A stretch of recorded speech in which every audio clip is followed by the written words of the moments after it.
Saudara-saudara yang mulia dan terhormat yang saya kasihi dan cintai, beberapa hari yang lalu saya diminta untuk menanggapi peristiwa mutilasi 4 warga sipil yang dilakukan oleh anggota TNI di Mimika 22 Agustus dan juga penyiksaan 3 warga sipil juga dilakukan oleh TNI pada 30 Agustus di Mapi.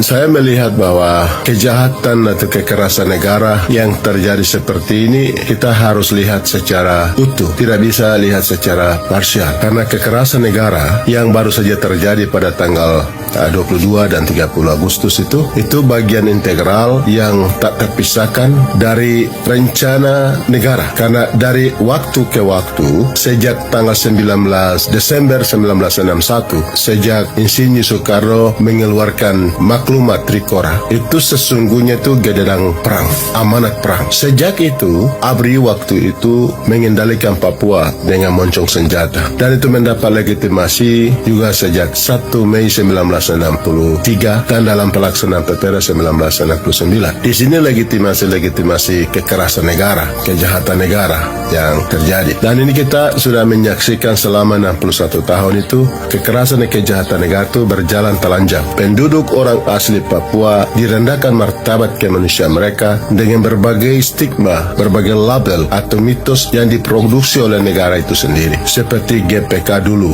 Gerakan Pengacau Keamanan, GPL, Gerakan Pengacau Liar, lalu meningkat lagi OPM. Dari OPM orang studi kita makar, pembuat makar melawan negara, lalu separatis, dan dari situ juga meningkat lagi KKB, dan sekarang Mahfud MD melabelkan kami orang asli Papua itu teroris. Ini legitimasi dan legitimasi yang dilakukan oleh negara sendiri, dan itu topeng atau tameng untuk menyembunyikan kekerasan negara, akar konflik. Jadi akar konflik Papua itu bukan separatisme. Separatisme itu lahir karena ketidakadilan, lahir bayi yang lahir karena kekerasan kejahatan negara yang terjadi secara sistematis, terstruktur, terprogram, masif dan meluas dan kolektif. Ini sudah berlangsung lama. Di Papua ini sepertinya terjadi seperti lahan pembantaian yang terjadi karena misi pemerintah Indonesia yang menduduki dan menjajah orang asli Papua itu misi politik dan ekonomi. Penguasa ini sangat terganggu dengan keberadaan orang seperti kami ini yang keriting ini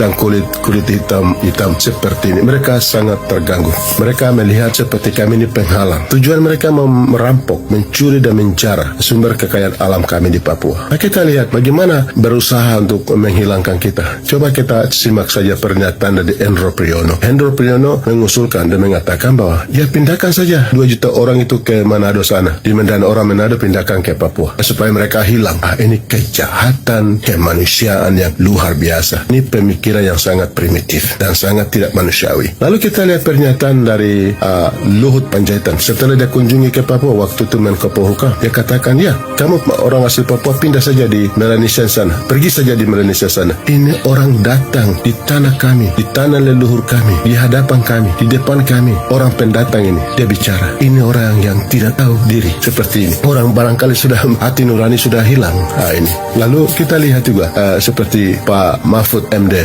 melabelkan kami teroris. Luar biasa, kejahatan yang luar biasa. Hal begini yang terjadi. Lalu Ibu Megawati, kita lihat Ibu Megawati dia kata kepada John Wempi Wetipo ini yang Wakil Menteri Dalam Negeri ini, dia bilang kopi susu. Lalu kita lihat itu Karnavian, dia memaksakan evaluasi OSUS tanpa melibatkan orang Papua. Dia merancang pemekaran daerah operasi pemekaran ini tanpa melibatkan orang asli Papua. Ini kejahatan kekerasan negara yang kita lihat secara sistematik, terstruktur, terprogram, meluas, masif dan kolektif.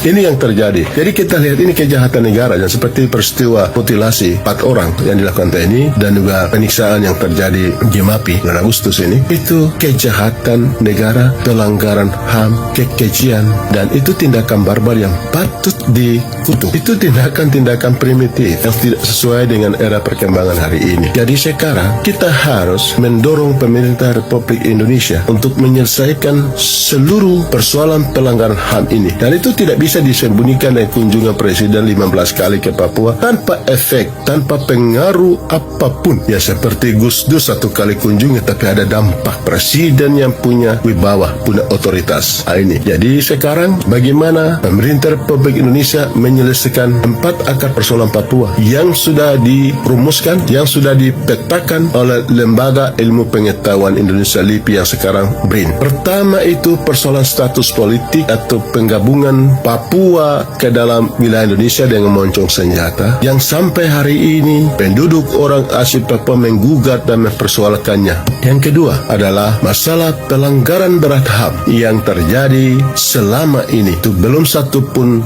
satu kasus pun diselesaikan oleh negara ini. Yang ketiga, marginalisasi peminggiran penduduk asli Papua. Yang keempat, kegagalan pembangunan. Pemerintah sekarang hanya fokus kepada pembangunan, tapi 3 hal ini belum satu pun disentuh. Itu substansinya, akar konflik persoalan Papua. Akar konflik persoalan Papua konflik antara penguasa Indonesia dan bangsa Papua ini, itu bukan separatisme, itu bukan makar, itu bukan OPM, KB atau teroris. Akar persoalan Papua yang sudah menjadi yang seperti yang sering saya katakan, sudah menjadi luka membusuk dan bernanah, duri, kerikil.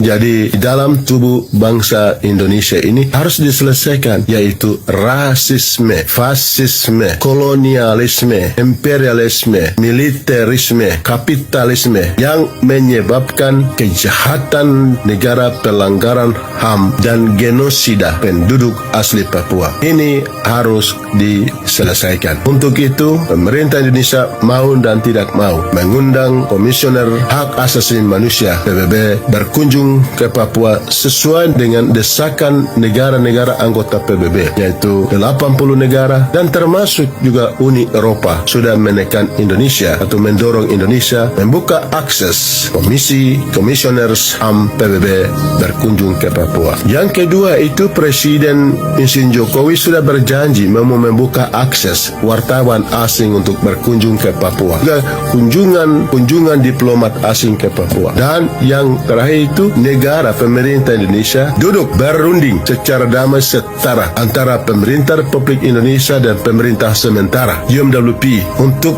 menyelesaikan persoalan Papua secara bermartabat. Ya, pemerintah sementara Papua Barat yang sementara dipimpin oleh Tuan Beni Wenda itu menurut Pak Mahfud itu ilusi ya, tapi ini fakta Pak, ini fakta, ini dinamika progres yang luar biasa yang terjadi, perjuangan penduduk orang asli Papua untuk penentuan nasib sendiri di atas tanah leluhur mereka, dulunya di hutan-hutan, dulunya dengan cara demo-demo, tapi sekarang adalah mekanisme yang resmi. Ada sekarang Indonesia ada di MSC Associate Member, tapi juga UMWP Papua sebagai observer, dan sekarang ada di forum-forum Pacific Island Forum, ACP, Forum Uni Eropa, dan mana-mana ada. Silakan Indonesia berbicara dengan UMWP. Sudah ada, wadah sudah ada. Selama ini Indonesia mengatakan banyak kelompok mana kita harus berbicara, dan rakyat dan bangsa Papua dengan inovasi dan kreativitas yang pelan tapi pasti mereka meyakinkan komunitas internasional